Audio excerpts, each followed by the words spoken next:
الحمد للہ رب العالمین نحمده ونصلی علی رسولہ الکریم اما بعد فاعوذ باللہ من الشیطان الرجیم بسم اللہ الرحمن الرحیم یا ایہا الذین آمنوا کتب علیکم الصیام کما کتب علی الذین من قبلکم لعلکم تتقون صدق اللہ العلی العظیم۔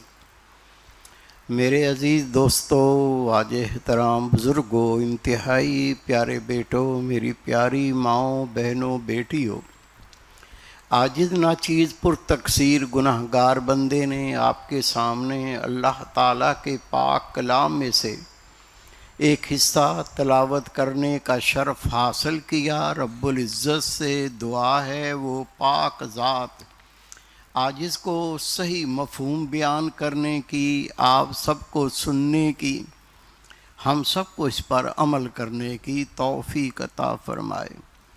اللہ تعالیٰ نے اپنے پاک کلام میں ارشاد فرمایا، یا ایھا الذین آمنوا کتب علیکم الصیام کما کتب علی الذین من قبلکم لعلکم تتقون۔ اے لوگو جو ایمان لائے ہو، تم پر ماہ رمضان کے روزے فرض کیے گئے جس طرح تم سے پہلے لوگوں پر فرض تھے، تاکہ تم پرہیزگار بن جاؤ، تم متقین بن جاؤ، تم اللہ سے ڈرنے والے بن جاؤ۔ میرے پیارے بیٹے، میرے بھائی، میری پیاری بہن، میری بیٹی، ماہ رمضان کا آنا اور اس مہینے کے اندر اللہ کی طرف سے روزوں کا فرض ہونا یا فرض کرنا، اس کا مقصد بیان کیا گیا ہے کہ اللہ کے مومن بندے پرہیزگار بن جائیں، اللہ سے ڈرنے والے بن جائیں۔ اگر یہ مقصد حاصل نہیں ہوتا تو رسول کریم صلی اللہ علیہ وسلم کا فرمان ہے، بہت سے روزہ دار ایسے ہیں ان کو بھوک اور پیاس کے سوا کچھ حاصل نہیں ہوتا۔ یہ مہینہ مبارک کتنا تو متبرک ہے۔ حدیث پاک میں آتا ہے، رسول کریم صلی اللہ علیہ وسلم کا ارشاد مبارک ہے، جب ماہ رمضان آتا ہے وہ اللہ کے ملائکہ جو عرش کو اٹھائے ہوئے ہیں، حاملان عرش، وہ ملائکہ جو اللہ کے عرش کو اٹھائے ہوئے ہوتے ہیں، ان کو اللہ حکم دیتا، اے ملائکہ تسبیح و تہلیل چھوڑ دو، میرا ذکر چھوڑ دو۔ پورے ماہ رمضان رسول کریم صلی اللہ علیہ وسلم کی امت کی مغفرت کی دعا کرو، ان کی بخشش کی دعا کرو۔ نبی پاک صلی اللہ علیہ وسلم فرماتے ہیں، جس میرے امتی نے ماہ رمضان کی توقیر کی، عزت کی، وہ کبھی ذلیل نہیں ہوگا۔ اب دو باتیں سامنے آئیں۔ سب سے پہلی بات کہ اتنا متبرک مہینہ کہ اللہ تعالیٰ ان فرشتوں کو جو حاملان عرش ہیں حکم دے دے، میرا ذکر، میری تسبیح و تہلیل کو روک کر رسول پاک کی امت کی بخشش کی دعا کرتے رہو۔ اور دوسرا، رسول کریم صلی اللہ علیہ وسلم نے ارشاد فرمایا، جو ماہ رمضان کی عزت و توقیر کرے گا اللہ تعالیٰ اس کو ذلیل نہ ہونے دے گا۔ ماہ رمضان کے کچھ آداب ہیں، اگر ان آداب پر ہم عمل کریں گے تو اللہ کی رحمتوں میں سے ایک وافر حصہ حاصل کر سکتے ہیں۔ سب سے پہلے آپ کو کیا کام کرنا ہے کہ اللہ رب کریم ہم سے راضی ہو جائے اور ماہ رمضان کی جو عزت و قدر ہے، جو توقیر ہے، ہم وہ کرنے والے بن جائیں۔ سب سے پہلے بری صحبت کو چھوڑ دیں۔ ایسا شخص جو برا ہوتا ہے اس کے پاس بیٹھیں گے خیر تو ممکن ہی نہیں ہے، اور برائی حاصل کیے بغیر وہاں سے جانا ممکن نہیں ہے۔ اس لیے برے لوگوں کی صحبت کو چھوڑ دیں، وہ ایسا اثر کرتی ہے کہ بزرگ فرماتے ہیں تو کسی سانپ کے پاس بیٹھ، وہ تجھے ڈنگ مارے تو مر جا، یہ چیز بہتر ہے کہ تو کسی برے شخص کے پاس بیٹھے اور اس کی بری صحبت تیرے ایمان کو تباہ و برباد کر دے۔ حضرت موسیٰ علیہ السلام خدا کا پیارا نبی، آپ کے امتی نے دیکھا کہ نبی علیہ السلام بھاگے جا رہے ہیں، کہا یا نبی اللہ کہاں جا رہے ہیں؟ خدا کے نبی نے فرمایا رکوں گا نہیں، تو بھی بھاگ کے میرے قریب آ، میں تجھے بتاؤں کہ میں کیوں بھاگ رہا ہوں۔ وہ آپ کا حواری، وہ آپ کا امتی اللہ کے نبی موسیٰ علیہ السلام کے پیچھے بھاگا، جب قریب پہنچا پوچھا یا نبی اللہ میں آپ کو پریشان دیکھتا ہوں اور آپ پریشانی میں بھاگے جا رہے ہیں، کیا وجہ ہے؟ خدا کے نبی نے فرمایا اے میرے امتی، میں ایک برے شخص سے دور ہو رہا ہوں، اس کی گندی صحبت کہیں مجھ پر اثر نہ کر دے۔ ایک خدا کا نبی اگر برے شخص کے پاس بیٹھتا ہے، وہ یہ فرمائے کہ اس کا اثر کہیں مجھ پر نہ ہو جائے۔ ہم تو نفس کے مارے بندے ہیں، ہم پہ تو شیطان غالب ہے، ہم تو خود ہی برے ہیں، اگر برے کے پاس بیٹھیں گے تو برائی میں اضافہ ہی ہوگا۔ میرے بھائی، میرے بیٹے، اس ماہ رمضان میں اگر چاہتے ہیں اس مہینے کی رحمت و برکتوں کو سمیٹنے والے بن جائیں تو برے کی صحبت سے دور ہو جائیں۔ رسول پاک صلی اللہ علیہ وسلم کا فرمان ہے اب الصحبت مؤثراً لو کان ساعۃ، صحبت اثر رکھتی ہے بے شک ایک گھڑی بھی کیوں نہ ہو۔ نیکوں کے پاس بیٹھو گے نیکی پاؤ گے، برے کے پاس بیٹھو گے برائی پاؤ گے۔ اس کی مثال رسول کریم صلی اللہ علیہ وسلم نے عطر فروش اور بھٹی والے شخص کی دی۔ آقا فرماتے ہیں جب تم عطر فروش کے پاس بیٹھو گے وہ تمہیں عطر دے دے گا یا تم عطر خرید لو گے، لیکن اگر وہ عطر نہ دے اور تم خریدو بھی نہیں تو عطر فروش کی دکان پر بیٹھنے پر خوشبو کے حولے خود بخود ملتے رہیں گے، خرچہ نہیں کیا اور یہ رحمت بھی پائی۔ لیکن اگر کسی بھٹیارے کے پاس بیٹھیں گے اس کی چنگاڑیاں اڑیں گی، کپڑے پر پڑیں گی، کپڑا جلے گا، نقصان ہوگا۔ اگر ایسا نہ ہوا تو کم از کم دھواں تو دور آنکھوں میں پڑے گا اور کپڑوں کو گندا تو کر ہی دے گا۔ اس ماہ رمضان کا فیض حاصل کرنا چاہتے ہیں تو سب سے پہلے یہ بات ذہن نشین کر لیں کہ برے کی صحبت سے دور ہو جائیں۔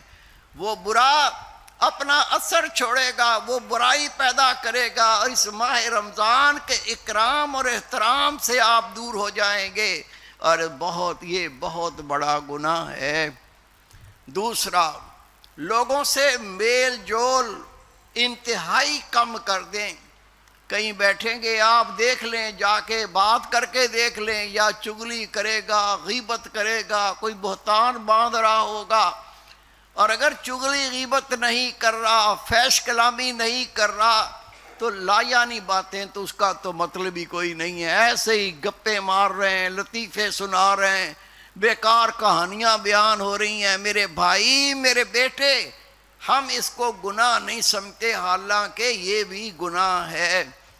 چغلی گناہ، غیبت گناہ، فحش کلامی گناہ، لیکن جس بات کا کوئی مقصد نہ ہو، ایسے ہی بکتا چلا جائے، ایسے ہی بولتا چلا جائے، اس کا حاصل کچھ نہ ہو، یہ بھی گناہ ہے۔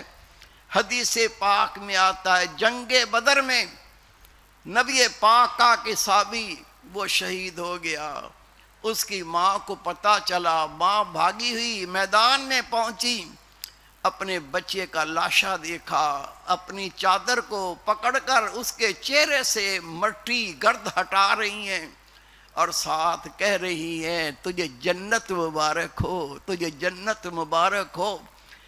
نبی پاک صلی اللہ علیہ وسلم تشریف فرما تھے، جب آپ نے سنا کہ ماں جس کا بچہ شہید ہو چکا ہے اپنی چادر سے اس کے چہرے سے گرد جھاڑ رہی ہیں اور بار بار فرما رہی ہوں میرے بیٹے تجھے جنت مبارک ہو۔ خدا کے محبوب نے فرمایا تجھے کیا پتا اس نے لا یعنی لا معنی گفتگو کی ہو اور تجھے جنت کی بشارت دیتی ہے؟ کیا معلوم چلا اللہ نے یہ زبان اپنے ذکر کے لیے دی ہے، اپنی یاد کے لیے دی ہے، اچھے کاموں پہ گفتگو کرنے کے لیے دی ہے، یہ زبان تبلیغ کے لیے دی ہے، قرآن پاک کی تلاوت کے لیے دی ہے۔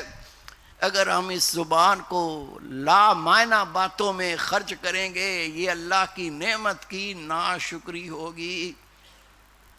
اس لیے کیا کرنا ہے؟ ضرورت کے علاوہ یہ میل جول نہیں ہونا چاہیے، ضرورت کے سوا کوئی میل جول نہیں رکھنا چاہیے۔ ضرورت ہے مل لیں، ضرورت ہے اس کو ملنے دیں، لیکن کوئی ضرورت نہیں ہے اور بیکار میں ملیں گے تو لازمی یہ میل جول گناہ کا سبب بنے گا، کسی نہ کسی گناہ کا ذریعہ وسیلہ بنے گا۔ اس لیے کوشش کر کے بغیر اگر وجہ کے ملنے کی بات ہو تو اس سے اجتناب کریں۔ اس کے علاوہ اگر اس ماہ مبارک کی رحمتوں کو برکتوں کو سمیٹنا چاہتے ہیں تو کوشش کر کے خلوت اختیار کریں۔ اکیلا میرے پیارے بھائی میرے بیٹے جب تنہا بیٹھ کر اللہ کا ذکر کرے گا، تنہا بیٹھ کر قرآن پاک کی تلاوت کرے گا، تنہا بیٹھ کے نوافل ادا کرے گا، تنہا بیٹھ کے ذکر و تحلیل میں مشغول رہے گا، یہ مہینہ جو برکتوں والا رحمتوں والا جس میں فرض کا ثواب 70 گنا اور نوافل کا ثواب فرضوں کے برابر، تو یہ سارے دن میں کتنا نیکیوں کا خزینہ حاصل کر سکے گا۔ لیکن اگر لوگوں میں بیٹھ جائیں گے، خلوت اختیار نہیں کریں گے، مجلس میں بیٹھیں گے، آپ نے چغلی نہیں کی، دوسرا چغلی کرے گا، آپ سنیں گے تو گناہ گار ہوں گے۔ آپ نے غیبت نہیں کی، دوسرا غیبت کر رہا ہے، آپ سنیں گے، آپ گناہ گار ہوں گے۔ آپ نے فحش کلامی نہیں کی، دوسرا فحش کلامی کر رہا ہے، آپ سنیں گے تو گناہ گار ہوں گے۔ لوگوں میں بیٹھ کے میرے پیارے بھائی میرے بیٹے اگر خود گناہ نہ بھی کرے، جو دوسرے گناہ کریں گے اس میں یہ بندہ بھی گناہ گار ہوتا رہے گا، گناہ کیا بھی نہیں اور گناہ کا عذاب اپنے کھاتے میں لکھواتا چلا جائے۔ اس لیے بہتر یہ ہے کہ خلوت اختیار کریں۔ اور اس کے علاوہ میرے بھائی میرے بیٹے خلوت میں سب سے بڑا فائدہ یہ ہے بندہ بد نظری سے بچ جاتا ہے۔ لوگوں میں بیٹھیں گے، مجلس میں بیٹھیں گے، بد نظری اتنا بڑا گناہ ہے کہ رسول کریم صلی اللہ علیہ وسلم کا فرمان ہے جس آنکھ نے شہوت سے دیکھا ہوگا روز قیامت ان آنکھوں میں سیسا پگھلا کر ڈالا جائے گا۔ جب ہم خلوت اختیار کریں گے کوئی اور ہمارے ساتھ نہیں ہوگا تو یہ اتنا بڑا گناہ جس کو رسول پاک نے آنکھوں کا زنا فرمایا ہے، خلوت میں یہ اس بڑے گناہ سے بچنے والے بن جائیں گے۔ اس کے علاوہ میرے پیارے بھائی میرے بیٹے اس ماہ رمضان کا یہ ادب ہے، یہ تعظیم ہے، یہ اکرام ہے کہ اس ماہ رمضان میں روزہ جب افطار کرے تو رزق حلال طیب ہونا چاہیے۔ اگر آپ کا رزق حلال نہیں، طیب نہیں، پاک نہیں، یہ بھوک اور پیاس کوئی فائدہ نہ دے گی۔ ایسا روزہ اللہ کو قبول نہیں ہے۔ اللہ پاک ہے، وہ پاک ہی قبول کرتا ہے۔ بزرگ کہتے ہیں اے اللہ کے بندے اگر تیرا رزق طیب نہیں، تیرا رزق پاک نہیں تو آئندہ کے لیے اللہ کے حضور میں پہلے سچی توبہ کر، یا اللہ میں حرام رزق نہیں کھاؤں گا، حرام رزق نہیں پیوں گا، حرام رزق سے میں کپڑے نہیں پہنوں گا۔ اللہ سے پہلے عہد کر لے، عہد کرنے کے بعد دوسرا کام یہ کر کسی سے کچھ قرض لے لے، اس قرض سے سحری کر، اس قرض سے افطاری کر، تاکہ یہ تیرے روزے اللہ کے ہاں مقبول ہو جائیں، اللہ کے ہاں اجر کا ذریعہ بنیں۔ لیکن اگر تیرا رزق طیب نہیں ہے، اگر تیرا رزق حلال نہیں ہے، پاک نہیں ہے، تو یہ میرے بھائی ماہ رمضان کا فائدہ حاصل کرنے والے نہ بن سکیں گے۔ روزہ افطار کا وقت ہو گیا، روزہ افطار کرنا ہے میرے پیارے بھائی، تو حلال رزق سے کرنا ہے، حرام رزق کو استعمال نہیں کرنا۔ اللہ کے محبوب فرما رہے ہیں ایک مسافر، اس کے بال گرد آلود، اس کے جسم پر گرد پڑی ہوئی ہے، وہ دونوں ہاتھ اٹھا کر یا اللہ پکار رہا ہے۔ رسول پاک نے فرمایا یہ مسافر جس کو سفر کی وجہ سے بالوں میں گرد ہے، جسم بھی سارا مٹی سے لت ہے، اور وہ اللہ کو پکار رہا ہے، لیکن اس کا رزق حلال نہیں، اس کا کھانا حرام ہے، اس کا پینا حرام ہے، اس کے کپڑے جو پہنے وہ حرام ہیں۔ نبی پاک نے فرمایا اللہ اس کی دعا کیوں قبول کرے گا؟ معلوم چلا کہ دعاؤں کو قبولیت کا شرف دینے کے لیے آپ کا رزق طیب پاک ہونا چاہیے۔ رسول پاک کے اصحابی ہیں، اللہ کے محبوب کی خدمت میں تشریف فرما ہیں، ہاتھ باندھ کے عرض کی یا رسول اللہ صلی اللہ علیہ وسلم، میرے ماں باپ قربان ہو جائیں، میں چاہتا ہوں مستجاب الدعوات ہو جاؤں۔ یا رسول اللہ جب میں اللہ سے دعا کیا کروں اللہ میری دعا کو رد نہ کرے۔ یا رسول اللہ میں چاہتا ہوں اللہ میری دعاؤں کو قبول کرے۔ رسول پاک نے فرمایا تو طیب حلال رزق کھا، اللہ تیری دعاؤں کو قبول فرمائے گا۔ جب روزہ افطار کرے تو کھجور سے کرے، کیونکہ یہ سنتے رسول صلی اللہ علیہ وسلم، میرے نبی کی ہر سنت برکت سے بھرپور، لیکن اللہ کے محبوب نے فرمایا جو کھجور سے روزہ افطار کرتا ہے یہ اس کے لیے باعث برکت ہے۔ کچھ دوست ایسے مرض میں مبتلا ہوتے ہیں، شوگر کا مرض ہے، اس میں میٹھا نقصان دیتا ہے۔ اللہ کے محبوب نے فرمایا جس کو کھجور میسر نہ ہو یا ایسا کوئی شرعی عذر ہو تو اللہ کے محبوب فرماتے وہ پانی سے روزہ افطار کرے۔ کھجور کے بارے میں فرمایا وہ باعث برکت، اور پانی کیونکہ پاک کرنے والا ہے، اور اتنا بڑا اجر ہے کہ اللہ کے محبوب صلی اللہ علیہ وسلم کا ارشاد مبارک ہے جب مومن پانی سے روزہ افطار کرتا ہے اس کے جسم پر جتنے بال ہیں اتنی اس بندے کو نیکیاں عطا کی جاتی ہیں۔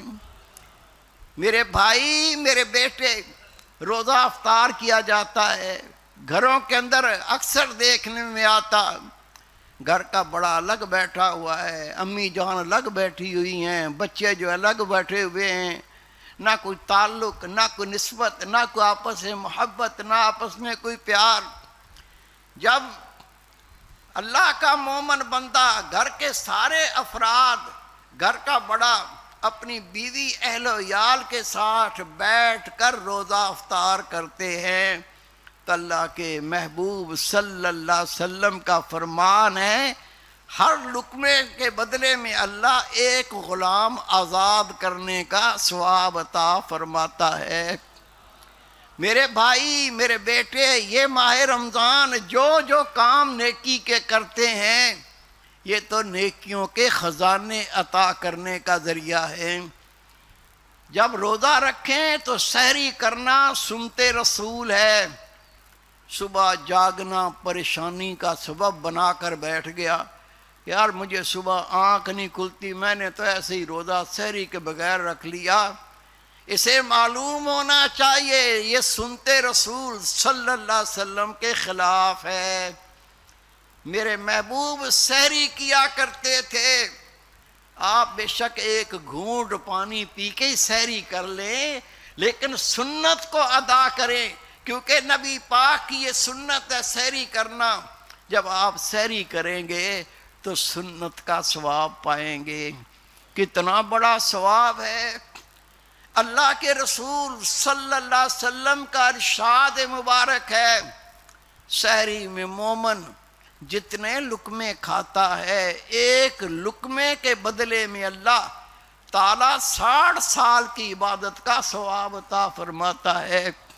اب اندازہ لگائیں، 60 سال تو آج کل عمر ہی نہیں ہوتی، ہو گئی تو 10-12 سال اوپر ہو گئی، لیکن قربان رسول پاک کی سنت کے اجر پر کہ اللہ کے محبوب فرماتے ہیں مومن سحری میں جتنے لقمے کھاتا ہے، ہر لقمے کے بدلے میں اللہ تعالیٰ اس کو 60 سال کی عبادت کا ثواب عطا فرماتا ہے۔ سحری تاخیر سے کرنا اور افطاری جلدی کرنا، یہ بھی رسول پاک کی سنت ہے۔ سحری تاخیر سے کرنے کا کیا مطلب؟ سحری کا وقت ختم ہو گیا، اس کے بعد تو سحری نہیں، سحری کا آخری وقت، سحری کا وقت ختم ہونے سے پہلے جو سحری کرتا ہے یہ سنتے رسول ہے۔ اس کا مطلب ہے سحری کے آخری وقت میں سحری کرنا، یہ بھی سنت ہے۔ اور جب روزے کا وقت ختم ہو گیا، نبی پاک فرماتے ہیں اللہ کو بندہ مومن سب سے زیادہ پیارا ہے جو افطار میں جلدی کرتا ہے۔ اس کا بھی کوئی یہ مطلب نہ سمجھے افطار کا وقت ہوا نہیں اور پہلے ہی افطار کر لے، نہیں، جب افطار کا وقت ہو جائے پھر تاخیر نہیں کرنی چاہیے، پھر روزہ جلدی افطار کرنا چاہیے۔ حضرت سعد بن معاذ رضی اللہ تعالیٰ عنہ فرماتے ہیں میں نے اللہ کے محبوب کو کبھی نہ دیکھا کہ افطار کیے بغیر آپ نے نماز مغرب پڑھی ہو۔ پہلے افطار کرتے تھے پھر نماز مغرب ادا کرتے تھے، تو کیا معلوم چلا یہ رسول پاک کی سنت ہے، سحری آخری وقت میں کی جائے اور افطار کا وقت ہوتے ہی کر لی جائے۔ اس کا اللہ کے یہاں اتنا بڑا ثواب ہے کہ اللہ کی ذات کو وہ بندہ سب سے زیادہ محبوب ہے۔ رسول کریم صلی اللہ علیہ وسلم کا ارشاد مبارک ہے 3 کام انبیاء کرام کی سنت ہیں، یعنی 3 ایسے کام ہیں جو سب نبیوں نے کیے۔ عرض کی یا رسول اللہ صلی اللہ علیہ وسلم ہمیں آگاہ فرمائیں وہ 3 کون سے کام ہیں جو سب انبیاء کرام و رسل نے کیے؟ خدا کے رسول بھی وہ کام کرتے رہے اور خدا کے نبی بھی وہ کام کرتے رہے۔ نبی پاک صلی اللہ علیہ وسلم نے ارشاد فرمایا اے میرے پیارے صحابہ، سب سے پہلے سحری آخری وقت میں کرنا، سحری میں تاخیر کرنا انبیاء رسل کا طریقہ۔ دوسرا رسول کریم صلی اللہ علیہ وسلم نے ارشاد فرمایا افطاری جلدی کرنا، یعنی جیسی افطار کا وقت ہو جائے پھر افطار کرنے میں دیر نہ کرنا، یہ انبیاء اور رسل کا طریقہ ہے۔ اور تیسرا رسول کریم صلی اللہ علیہ وسلم نے ارشاد فرمایا نماز کے اندر اپنا دایاں ہاتھ بائیں ہاتھ کے اوپر رکھنا، یہ انبیاء کرام کی سنت ہے، سارے نبی اس پر عمل کرتے رہے۔ یہ چند ایک آداب ہیں، اگر ہم ان آداب کا خیال رکھیں گے میرے پیارے بھائی، میرے بیٹے، اللہ کی رحمتوں سے بہت بڑا حصہ پا سکیں گے۔ اس کے علاوہ اکثر لوگ یہ کرتے ہیں سارا دن کھایا نہیں پیا نہیں، اور جیسی افطار کا وقت آیا پکوڑے کی 1-2 پلیٹ کھا گیا، فروٹ بھی 2-3 پلیٹیں بھر کے کھا گیا، پھر سموسے بھی ٹھونس لیے، چاول بریانی بھی 2-3 پلیٹ کھا لی، اب ٹیڑھا ہوتا پھر رہا ہے۔ میدا تو وہی ہے بھائی، وہ تو نہیں بڑھے گا۔ اب حال کیا ہوا؟ اب الٹیاں کرتا پھر رہا ہے، یار بہت طبیعت خراب ہے، الٹیاں آئیں، طبیعت خراب ہو گئی، ہیضہ ہو گیا، نماز بھی رہ گئی، تراویحاں بھی رہ گئی، مہینہ گزرتا جا رہا ہے، اس بیچارے کو یہ نصیب ہی نہیں ہے، بیمار ہو گیا، ہیضہ ہو گیا۔ یہ میرے بھائی اس نے خود کیا ہے، اس کا مطلب یہ ہرگز نہیں کہ اگر آپ نے سارا دن اللہ کی رضا کے لیے، رب کی خوشنودی کے لیے، ثواب کی نیت سے اللہ تعالیٰ کو راضی کرنے کے لیے کھانے پینے سے رکے رہے، اپنے آپ کو روکے رکھا، تو جب افطاری کا وقت آئے تو ٹھونس ٹھونس کے بھرتے پھریں اور پھر الٹیاں کرتے پھریں۔ یہ بہت بڑا گناہ ہے، یہ گناہ ہے۔ اللہ کا رزق بھی خراب کیا، اللہ کی عبادت سے بھی محروم ہوا، اور جو روزے کا مقصد تھا وہ بھی حاصل نہ کر سکا۔ اس لیے کیا کرنا چاہیے؟ ایک بہت بڑے ڈاکٹر ہیں، انہوں نے اپنے ہاتھوں کو اس طرح جوڑ کے کہا، بھائی ہر بندے کے 2 ہاتھ ملاؤ تو اس کے معدے کی سائز، اس کی جسامت ظاہر ہوتی ہے۔ اتنا بڑا معدہ اگر آپ کا ہے، اس میں بتائیے کتنا ٹھونس سکتے ہیں، کتنا کھانا چاہیے۔ اور قربان جاؤں خدا کے محبوب پر، اتنے بڑے حکیم، اتنے بڑے سائنسدان، کہ اللہ کے محبوب نے فرمایا کھانے میں اپنے پیٹ کے 3 حصے کرو، ایک حصہ کھانے کے لیے، ایک حصہ پینے کے لیے، اور ایک حصہ سانس کے لیے رکھو۔ جو بندہ مومن اس پر عمل کرے گا وہ صرف ماہ رمضان کی باطنی رحمتیں تو پائے گا، لیکن ظاہری طور پر کئی امراض سے شفا پانے والا بن جائے گا۔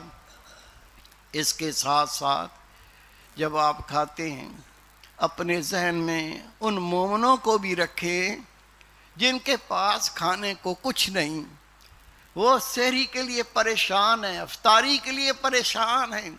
میرے پیارے بھائی، میرے بیٹے، بھوکا رہنے سے یہ احساس ہونا چاہیے کہ ہم پیٹ بھر بھر کے کھاتے رہے، بد ہضمیاں ہوتی رہیں، لیکن وہ بھی اللہ کے مومن بندے ہیں، وہ ہمارے بھائی ہیں، ان کے پاس نہ کھانے کو، نہ پہننے کو، نہ پینے کو۔ اس سے دل میں احساس پیدا ہوتا ہے ہم ان کا بھی خیال کریں۔ اس لیے بزرگ فرماتے ہیں جو تم کھاتے پیتے ہو کھاؤ، اللہ کی نعمت ہے، پیو، یہ بھی اللہ کی نعمت ہے، لیکن جتنا کھاتے پیتے ہو اتنا صدقہ بھی کرو، تاکہ ایک طرف تو روزے کا ثواب اور دوسری طرف صدقے کا ثواب بھی مل جائے۔ اللہ کے محبوب فرماتے ہیں جہنم کی آگ کو روکنے کے لیے صدقہ دو، چاہے ایک چمڑے کا ٹکڑا ہی کیوں نہ ہو۔ معلوم چلا معمولی صدقہ بھی تیرے لیے جہنم کی آگ میں رکاوٹ بن جائے گا۔ ہمیں کیا کرنا چاہیے؟ اللہ نے دیا ہے، اللہ کی رحمتیں ہیں، اللہ نے غنی بنایا ہے، تو آپ ان دوستوں کو، ان مومنین پر بھی نظر رکھیں جن کے پاس کھانے کو نہیں ہے، پینے کو نہیں ہے، پہننے کو نہیں ہے۔ یہ مہینہ صدقہ تو جب بھی دو اللہ کے ہاں ثواب ملتا ہے، اللہ تعالیٰ اس کا بہت بڑا بدلہ دیتا ہے، اس صدقے کا اجر دنیا میں بھی دے گا، اور مر کے جب اللہ کے پاس جائیں گے اس کا بدلہ وہاں بھی پائیں گے۔ لیکن یہ مہینہ، اس میں صدقہ کرنا کتنا بڑا ثواب ہے۔ رسول کریم صلی اللہ علیہ وسلم نے فرمایا جو ماہ رمضان میں صدقہ کرتا ہے اس نے گویا زمین کا سارا سامان، کیا کچھ ہے زمین میں، سونا زمین میں، چاندی زمین میں، کاپر زمین میں، لوہا زمین میں، اس کے علاوہ کیسے پہاڑ قیمتی، درخت قیمتی، پتہ نہیں کیا کیا خدا کی نعمتیں ہیں۔ نبی پاک نے فرمایا جس نے ماہ رمضان میں صدقہ کیا گویا اس نے زمین پر جتنی چیزیں ہیں وہ ساری صدقہ کی، اتنا اس کو اجر و ثواب عطا کیا جائے گا۔ بس اگر کوئی بندہ مومن چاہتا ہے یہ چیزیں میرے قلب میں بیٹھ جائیں، میرا دل پاک صاف ہو جائے، میرے دل میں اللہ کی محبت اتنا غلبہ کر لے، میں اپنی زندگی کے ہر سانس میں، ہر عمل میں، ہر فعل میں، ہر قسم میں خدا اس کے رسول کی رضا کا طالب بن جاؤں، وہی کام کروں جو اللہ اس کا رسول چاہتا ہے، ان کاموں کو میں چھوڑ دوں جو اللہ اس کا رسول صلی اللہ علیہ وسلم نہیں چاہتا، اپنی زندگی کو اس طرح بنانا چاہتا ہے۔ اس کے لیے شرط یہ ہے اپنے دل کو پاک کرے، دل کو پاک و صاف کرے۔ دل پاک کیسے ہوتا ہے؟ رسول کریم صلی اللہ علیہ وسلم کا ارشاد مبارک ہے، ہر چیز کو پاک کرنے کا کوئی نہ کوئی ذریعہ ہوتا ہے، کوئی نہ کوئی سیکل ہوتا ہے۔ دلوں کی پاکی اللہ کے ذکر سے حاصل ہوتی ہے۔ اللہ کا ذکر دو قسم کا، ایک زبان سے اللہ کا ذکر کرنا، کوئی زبان سے اللہ اللہ کرے، سبحان اللہ پڑھے، کلمہ شریف پڑھے، درود شریف پڑھے، قرآن پاک کی تلاوت کرے، یہ سب ذکر ہے، اللہ کا ذکر ہے، لیکن اس کو زبان کا ذکر کہتے ہیں۔ اور دوسرا دل کا ذکر، رسول کریم صلی اللہ علیہ وسلم کا فرمان ہے زبان کے ذکر سے دل کا ذکر، زبان سے ذکر خفی 70 گنا زیادہ شان رکھتا ہے۔ حضرت شیخ سعدی رحمۃ اللہ علیہ زمانے کے ولی ہیں، آپ فرماتے ہیں ذکر عامہ را بہت ذکر زبان، ذکر خاصاں باشد دل بے گماں۔ جو اللہ کے عام بندے ہیں اللہ ان کو توفیق دیتا ہے، وہ زبان سے اللہ کا ذکر کرتے ہیں، لیکن جو خاصان خدا ہوتے، جو زمانے کے مقرب بندے ہوتے ہیں، جو شہباز ہوتے ہیں، کتب ہوتے ہیں، ابدال ہوتے ہیں، اللہ تعالیٰ ان کو دل کا ذکر عطا فرماتا ہے۔ یہ بہت بڑی نعمت ہے، دل کا ذکر انبیاء کرام نے کیا، اور تیرے میرے پیارے رسول صلی اللہ علیہ وسلم نے یہ دل کا ذکر جو انبیاء کرام کے دل کا نور تھا اپنی امت کو بھی عطا کیا۔ یہ کتنی بڑی نعمت ہے۔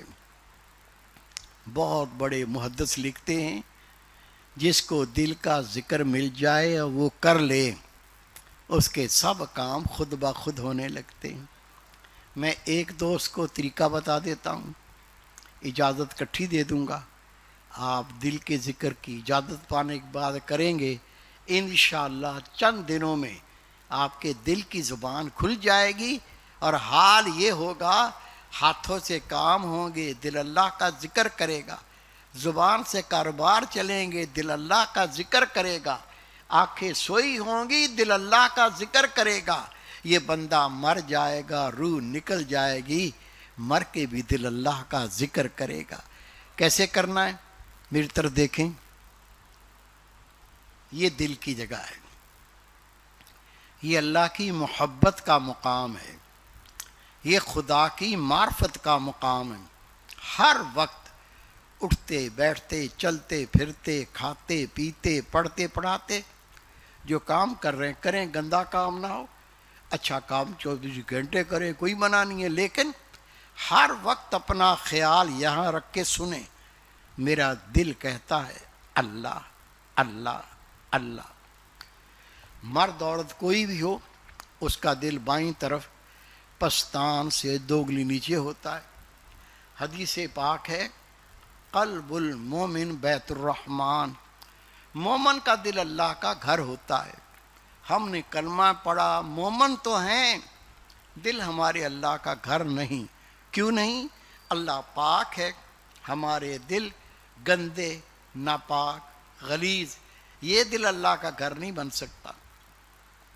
اللہ پاک ہے، وہ پاک دلوں میں آتا ہے۔ دل پاک کیسے ہوتا ہے؟ ابھی آپ نے حدیث پاک سنی، ہر چیز کو پاک کرنے کا کوئی نہ کوئی ذریعہ ہوتا ہے۔ دلوں کی پاکی اللہ کے ذکر سے حاصل ہوتی ہے۔ آپ سب کو دل کے ذکر کی اجازت کیسے کرنا ہے؟ بڑا آسان طریقہ، ہر وقت جو کام ہو رہا ہوتا رہے، جو کام کر رہے ہیں کرتے رہیں، لیکن آپ کا خیال کہیں نہ کہیں دور ہوگا۔ خیالوں میں بندہ گندا ہوتا رہتا ہے، گناہ بھی نہیں کیا خیالوں میں گندا ہو رہا ہے۔ اس خیال کو جو بندے کو گناہ کی طرف کھینچتا ہے، اس خیال کو دل کے مقام پہ رکھیں اور غور سے سنیں۔ میرا دل کہتا ہے اللہ اللہ اللہ۔ توجہ کر کے سننا ہے۔ جب توجہ کر کے سنیں گے، پہلے صرف خیال پکے گا، میرا دل کہہ رہا ہے میں سننے کی کوشش کر رہا ہوں، یہ کوشش کریں، چند دن کوشش کریں، آپ کو دل کی دھڑکن سننے لگ جائے گی۔ یہ دل کی دھڑکن نہیں ہے، اللہ نے دل کے مقام پہ اپنا نور رکھا ہے، جس کے وسیلے سے بندہ خدا کی معرفت پاتا ہے۔ جب توجہ کر کے سنیں گے، اس نور کے سیاہی والے پردے ہٹیں گے، اس کی سیاہی دھلے گی، تو یہ دل کی آواز جس طرح دل دھڑکتا ہے اس طرح آئے گی۔ وہ نور پکارتا ہے اللہ اللہ اللہ۔ سنتے جائیں، توجہ پکائیں، تصور پکائیں، پھر یہی دل کی دھڑکن جس طرح منہ سے اللہ نکلتا ہے اس طرح دل سے اللہ نکلے گا۔ پھر یہ بندہ سوئے، آنکھیں بند، دل پکارے گا اللہ اللہ اللہ۔ یہ مر جائے، روح نکل جائے، دل بند نہیں ہوگا۔ اللہ کو فنا نہیں، اس کے نام سے جو دل زندہ ہو جائے وہ بھی لافانی ہو جاتا ہے، اللہ کے ذکر میں مشغول رہے گا۔ اس کے علاوہ دل کی زبان جلدی جاری ہو، سینہ جلدی منور ہو، آپ جلدی اللہ کے ولی بنیں، دل میں وہ ایمانی غیرت جاگے، ماشاءاللہ خود تو نماز نہ چھوڑیں، پورے گھر کو ہی نمازی کر دیں، اللہ کے نام کے ڈنکے بجائیں، اللہ آپ کا محافظ بنے، اللہ کارساز بنے، اللہ مددگار بنے، آپ رب کے ہو جائیں، رب آپ کا ہو جائے۔ یہ نور جلدی پانے کے لیے ہوتا ہے مراقبہ۔ مراقبہ اللہ کے رسول کی یہ وہ عبادت ہے جو نبی پاک غار حرا میں کیا کرتے تھے۔ اس سے دل جلدی زندہ ہوگا، قلب میں ایمانی غیرت جاگے گی، اللہ کا رنگ چڑھے گا، رب کا قرب ملے گا۔ یہ مراقبہ کیسے کرتے ہیں دیکھیں، میں کر کے دکھا دیتا ہوں۔ فارغ ہوتے ہی بیٹھ جائیں، بیٹھ کر آنکھیں بند کر کے گردن کو دل کی طرف جھکائیں، آنکھیں بند کر کے گردن جھکا کر پھر آج تک جو گناہ کیے ہیں، اللہ کو تو پتہ ہے، گناہ کرنے والے کو بھی پتہ ہوتا ہے میں کیا کیا گناہ کرتا رہا ہوں، بچپن میں کیسا گزارا، جوانی میں کیا کیا، بوڑھا ہو کر بھی نفس باز نہ آیا، بوڑھا ہو کر بھی شیطان کا ساتھ نہ چھوڑا۔ کیا کرنا ہے؟ آنکھیں بند کر کے گردن جھکا کر آج تک جو گناہ کیے ہیں ان کو یاد کر کے تھوڑا رو لے۔ نبی پاک فرماتے ہیں کسی مومن کو اپنے گناہ یاد آ جائیں، وہ اللہ کے خوف سے اتنا ہی رو لے اس کی پلک کا ایک بال گیلا ہو جائے، اللہ اس سے راضی ہو جاتا ہے۔ نبی پاک نے فرمایا کوئی مومن اپنے گناہوں کو یاد کر کے اتنا ہی رو لے اس کی آنکھ سے مکھی کے سر کے برابر آنسو ٹپک جائے، اللہ اس پر جنت کو واجب کر دیتا ہے، جہنم کو حرام کر دیتا ہے۔ کیسے مراقبہ کرنا ہے؟ فارغ ہوتی بیٹھ جائیں، بیٹھ کے آنکھیں بند، گردن نیچے، رو دھو کے گناہوں سے توبہ کر، پھر اپنا خیال دل کے مقام پہ لا کے سن، میرا دل کرتا ہے اللہ اللہ اللہ، زبان نہیں دل کرتا ہے سن۔ پہلے خیال پکے گا، پھر دل کی دھڑکن سنے گی، پھر دل واضح اللہ اللہ پکارے گا۔ اس کے علاوہ میرے بیٹے، میرے بھائی، میری پیاری بہن، نماز نہیں چھوڑنی۔ نماز چھوڑنا گناہ ہے کبیرہ۔ زانی، شرابی، بدکار، لعنتی، دیوس، سب سے گناہ گار بے نمازی۔ نبی پاک فرماتے ہیں جس نے جان بوجھ کے نماز ترک کی اس نے گویا کفر کیا۔ خود نماز پڑھنی ہے، تیرا فرض ہے۔ جتنے لوگ تیرے گھر میں تیرے ماتحت ہیں ان کو نماز پڑھانی بھی ہے۔ اگر حق ادا نہیں کیا جان نہیں چھوٹے گی، اللہ پکڑے گا۔ پولیس والا پکڑ لے تو بندے کی نیندیں اڑ جاتی ہیں، کھانا پینا بھول جاتا ہے۔ جب اللہ پکڑے گا تو کیا بنے گا؟ اپنا حق ادا کر کے بری ذمہ ہو جاؤ۔ پھر بھی اگر نہیں مانتا، وہ جانے، رب جانے، اپنی جان تو بچے گی۔ نماز پڑھے، وضو کریں تو وضو میں مسواک استعمال کر لیا کریں، یہ رسول پاک کی سنت ہے۔ نبی پاک فرماتے ہیں جس نماز کے وضو میں مسواک استعمال کی جائے وہ نماز بغیر مسواک کی وضو سے 70 گنا زیادہ شان رکھتی ہے۔ ننگے سر پھرنے کی اسلام میں اجازت نہیں، سر پہ ٹوپی ہونی چاہیے، رومال باندھ لو، پگڑی باندھ لو۔ پگڑی تو نبی پاک کی سنت ہے۔ اللہ کے محبوب نے فرمایا میرا امتی جو پگڑی باندھ کے نماز پڑھے گا اسے ایک کے بدلے میں 25 نمازوں کا ثواب عطا کیا جائے گا۔ داڑھی رسول پاک کی سنت، عذرو شریعت واجب۔ واجب کیا ہے؟ کسی مسلک کے عالم سے پوچھ لو میرے بھائی۔ واجب وہ عمل ہے اگر بندہ اس پر عمل نہ کرے اور موت آ جائے وہ اللہ کے عذاب سے نہیں بچے گا۔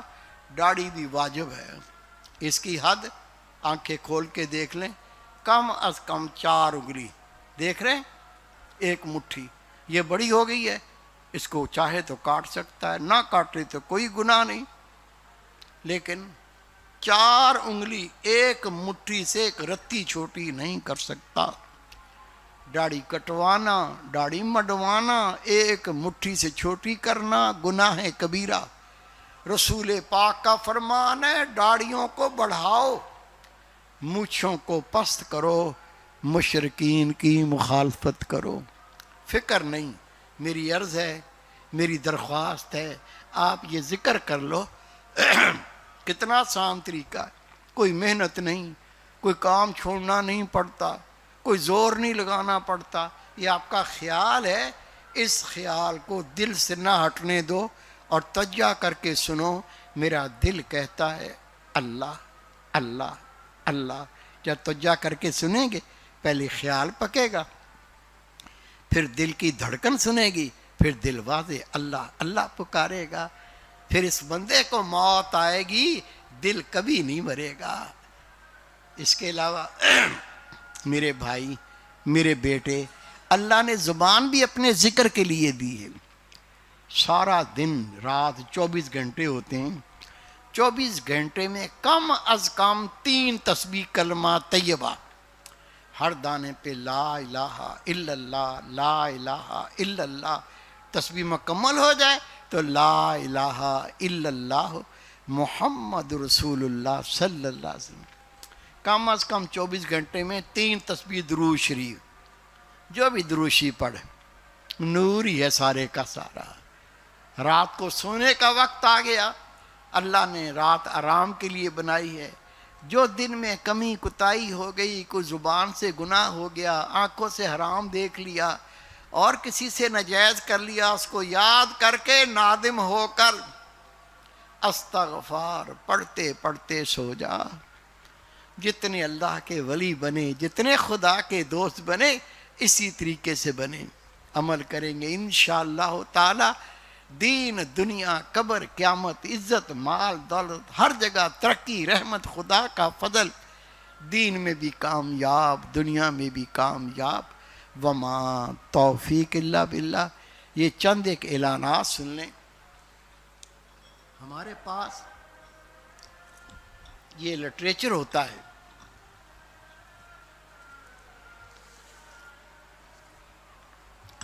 یہ ایسا لٹریچر نہیں ہے پڑھو تو پڑھ لو، نہ پڑھو تو کوئی بات نہیں، باقی بھی زندگی گزار گئے، ہم بھی گزار کے چلے جائیں گے، ایسا نہیں ہے میرے بھائی۔ اس میں یہ پہلا حصہ ہے مقصود الدنیا والآخرہ۔ اس کتاب میں اللہ کے حق اور مخلوق کے حق یہ تحریر کیے گئے ہیں جن کو فرض کہنا چاہیے۔ نماز، روزہ، حج، زکوٰۃ اللہ کی طرف سے فرض ہیں۔ ادا کیے بغیر جان نہیں چھوٹے گی۔ ایک نماز کو لے لیں، جس نے جان بوجھ کر اس فرض میں نماز کو جان بوجھ کر قضا کیا ہوگا، 80 احقاب جہنم کا عذاب بھگتے گا۔ اصحابہ نے عرض کی یا رسول اللہ صلی اللہ علیہ وسلم یہ احقاب کیا ہوتا ہے؟ نبی پاک نے فرمایا ایک احقاب 80 سال کا ہے، اور روز قیامت ایک دن 1000 سال کا ہوگا۔ یہ عذاب بھگتے گا، پھر جہنم سے نکلے گا۔ اور جس نے نماز پڑھی نہیں، اور آگے چلیے، کس سے پوچھا بھئی نماز پڑھتے ہو؟ نہیں مجھے پڑھنی نہیں آتی۔ او بھائی مارا تو وہ گیا جس نے پڑھی نہیں، جس کو پڑھنی آتی نہیں، اس کا کیا حال ہے؟ یہ وہ فرضی علم ہے، اس کے اندر نماز کا فرضی علم، روزے کا فرضی علم، زکوٰۃ کا فرضی علم، حج کا فرضی علم، جس علم کے بغیر آپ کوئی فرض ادا نہیں کر سکتے۔ اور دوسرا مخلوق کے حق، ماں کا حق، باپ کا حق، بیٹی کا حق، بیٹے کا حق، پڑوسی کا حق پتہ ہی نہیں ہے۔ نبی پاک فرماتے ہیں اللہ اپنے حقوق میں کمی بیشی معاف کر سکتا ہے، لیکن مخلوق کے حق اللہ معاف نہیں کرے گا۔ اگر مخلوق کے حق پتہ ہی نہیں ہے تو ادا کیسے ہوں گے؟ یہ دونوں حق اس کتاب میں تحریر کر دیے، کم از کم علم ہوگا تو اللہ کچھ عمل کی توفیق بھی دے دے گا۔ یہ دوسرا مقصود الدنیا والآخرہ۔ دوسرا حصہ یہ ہے خلق کے بارے میں، خلق، عادات۔ نبی پاک صلی اللہ علیہ وسلم فرماتے ہیں میں دنیا میں اخلاقی تکمیل کے لیے بھیجا، یعنی مجھے اللہ نے بھیجا میں تمہیں بتاؤں کون سے کام کرنے کون سے نہیں کرنے۔ ابھی تو پتہ ہی نہیں ہے کون سے کرنے کون سے نہیں کرنے۔ یہ کب کرے گا؟ موت پیچھے کھڑی ہوئی ہے گلا گھونٹنے کے لیے۔ یہ سارے کام اس ایک کتاب میں جمع کر دیے ہیں، کون سے کام کرنے کون سے نہیں کرنے۔ میرے بھائی پڑھو گے، ایک ہفتے میں یہ پڑھ سکتے ہیں، اگر پڑھنے پہ آئیں پتہ چل جائے گا تو کچھ اللہ عمل کی توفیق دے دے گا، نہیں تو جانور بن کے ہی مر گیا، بلکہ جانور اس سے اچھا۔ اس کو تو حساب کتاب نہیں دینا، تجھے تو اللہ کو حساب و کتاب دینا ہے۔ یہ تیسرا حصہ موت۔ رسول پاک فرماتے ہیں موت پتہ ہے کیسے آتی ہے؟ آقا نے فرمایا جس طرح دھوبی کپڑے کو نچوڑتا ہے فرشتے اس طرح اس کی روح کو نچوڑتے ہیں۔ آئے گی، کسی کو اس پہ شک نہیں ہے، کافر بھی کہتا ہے موت آئے گی۔ پھر پتہ نہیں کتنے 100 سال قبر میں گھسیڑ کے چلے جائیں گے۔ نبی پاک فرماتے قبر یا تو جنت کا باغیچہ یا جہنم کا گڑھا ہے، پتہ نہیں ہم نے اسے کیا بنایا ہے۔ پھر حشر کا دن سورج سوا نیزے پر ہوگا، لوگ ایسے تڑپیں گے جس طرح بٹیارن دانے بھونتی ہے، پھڑک پھڑک کے گرتے ہیں۔ ہر مرد عورت کہے گا یا اللہ میں جہنمی ہوں تو جہنم میں ڈال دے۔ یہ حشر کی تکلیف میرے بس کی نہیں ہے۔ اللہ کے محبوب نے فرمایا پتہ ہے وہ ایسا کیوں کہے گا؟ عرض کی آقا اللہ اس کا نبی جانتے ہیں۔ نبی پاک نے فرمایا بھی اس نے جہنم دیکھا نہیں ہے۔ جہنم کا بچھو ایک ڈنگ مارے گا 70 سال تک اس کا خون ابلتا رہے گا۔ یہ سب سچی باتیں ہیں۔ موت، قبر، حشر، جنت، دوزخ، یہ سب اس میں ایک کتاب میں جمع کر دیا ہے۔ ابھی تک اگر جہنم کا خوف نہیں آیا، ہو سکتا ہے قرآن و حدیث پڑھ کے یہ خوف آ جائے۔ ابھی تک جنت کی طلب پیدا نہیں ہوئی، اللہ کی رضا کی طلب پیدا نہیں ہوئی، اللہ سے محبت پیدا نہیں، ہو سکتا ہے یہ قرآن و حدیث پڑھ کے پیدا ہو جائے۔ میرے بھائی یہ کام اسلامی روحانی مشن کر رہا ہے، ٹوٹا پھوٹا جو کر رہے ہیں، کوشش کر رہے ہیں کہ آپ بھی ہمارے ساتھ مل کر اس کام کو کریں گے انشاءاللہ۔ یہ عام دعوت ہے، یہ کام وہ کام ہے، ابھی نبی کوئی نہیں آئے گا، لیکن کام نبیوں کا ہے۔ اللہ کی رحمت اتنی وسیع ہے، روز قیامت اللہ تعالیٰ فرما دے میرے بندے میرے نبی تو آنے نہیں تھے، لیکن کام تو نے وہ کیا جو میرے نبیوں نے کیا تھا، تو بھی نبیوں کے صف میں کھڑا ہو جا۔ اللہ کی رحمت یہ بات بعید نہیں ہے۔ اگر آپ چاہتے ہیں آپ بھی اس کام میں شریک ہو جائیں تو بڑا آسان طریقہ ہے۔ سب سے پہلا کام، آپ مشن کے اندر اپنا نام، پتہ، فون نمبر لکھوا دیں اور کہہ دیں کہ بھائی اس کام میں بھی شریک ہونا چاہتا ہوں۔